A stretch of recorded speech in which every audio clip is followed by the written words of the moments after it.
Hello everyone, my name is Sofia Munoz and I work as a group facilitator for different processes.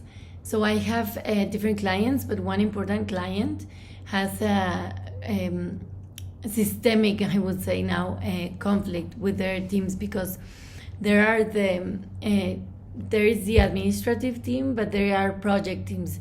These project teams, they have their own client and their own budget, so they at the same time inside the organization they are the client of the administrative team. So with their budget they sustain the administrative team so that they provide their services.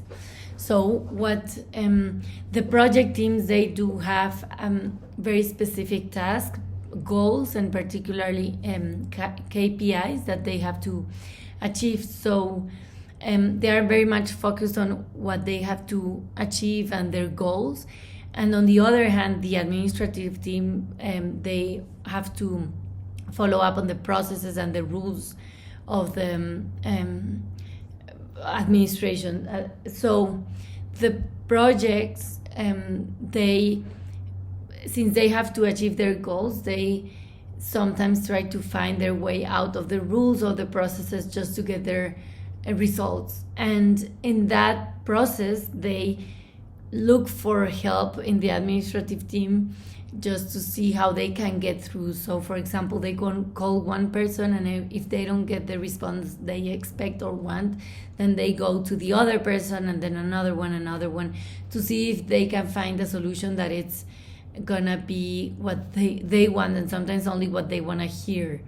So many times it ends up being they go to the supervisors to talk to the other supervisor to find a solution.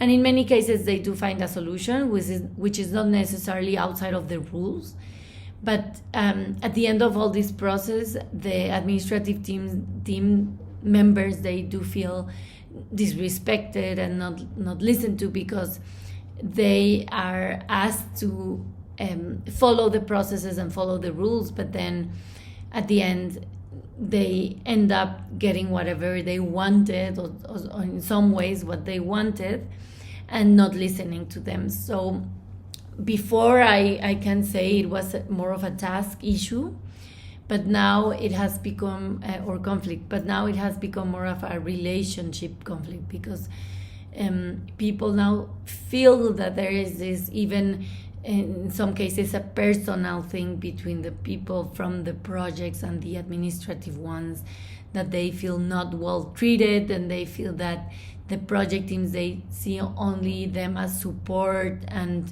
they don't want to be respectful with what they do and how they have to do it. So it has become very complex because that has an impact in all the activities that this company does.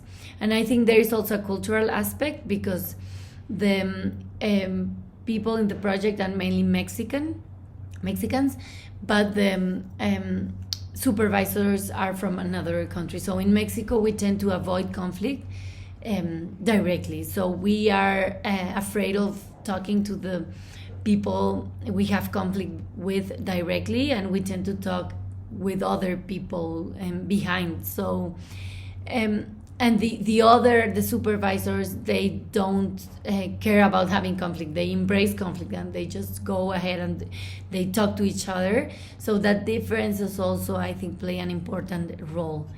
And that has to do probably also with the styles, because I can see how there are so many people involved, but some of them are more of a competing style from the projects, but the administrative tend to be more avoidant or even accommodating just to get rid of the problem. So those are the styles. And I do think it's important to ask the questions to all the people involved, what they think is causing the conflict, but not only the people, but the what is the issue really, and then to see what is each side's role, especially to let them think what is their role in the conflict and how they feel about it, because it's important to take responsibility and to identify how they are contributing and how they can change everything in this conflict.